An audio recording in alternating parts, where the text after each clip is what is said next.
Ես խորհուրդ եմ տալի կարդալ ձեր իսկ գրած ծրագիրը։ Իսկ իրականությունը երկրորդ մասի վերաբերյալ հետևյալում է. ճանապարհը, մանավանդ որ կառուցվում է Թուրքիայի եւ Ադրբեջանի կողմից, Գիլիջու, Արալիկ, Իգդիր, Կարս, մոտ կրկնակի ավելի կարճ է, մոտ կրկնակի, քան թե Դիլիջու, Սադարակ, Երասխ, Ախուրիկ, Կարս։ Հետվաբար որ ներդրողը,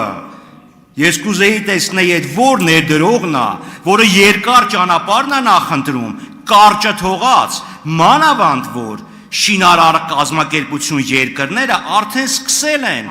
Կարս, Իգդիր, Արալիկ, Դիլիջու ճանապարհի կառուցումը, իսկ փետրվար ամսին Մյունխենում Ալիևը միանգամից ներողություն եմ խնդրում, միանգամից sense ոտի վրա կտրեց, որ ինքը երբևէ դիտարկելու է Երասխ Սադարակ ճանապարհի կառուցումը։ Շնորհակալություն։ Քանի որ ես զբաղվել եմ այս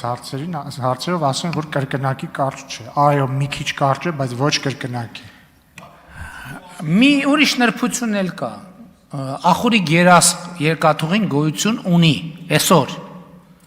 Այսինքն ընդամենը փոքր ներդրումներով այն կարելի է օգտագործել։ Եվ ով է այն ներդրողը, որը պատրաստ է գնալ այդ ներդրողին։ Ես գիտեմ այդ ներդրողը ով է, այդ ներդրողը Հայաստանի Հանրապետությունն է, որը իր երկաթուղին մրցունակ դարձնելու խնդիր ունի։ Հայաստանի Հանրապետություն եւ այսօր Հայաստանի Հանրապետությունը բան արել, սկսել է այդ ներդրումը։ Եւ եթե այդքան ներդրումային վատ միջավայրը շատ լավ, ասում ենք այդ ներդրումային վատ ակտիվը տվեք մեզ, կամ տվեք, եկեք պայմանավորվենք երրորդին տանք։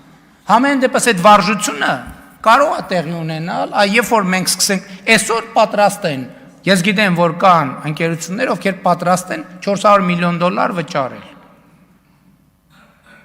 Եկեք թողենք շուկային։ Ինչ վերաբերում է երկրորդ հատվածին հարցի, հաջորդ առիթով կպատասխանեմ։ Իմ մոտ նշեմ, որ չեմ անդրադարձել։ Մարիաննա Ղարամանյան։ Հարցս հետևյալն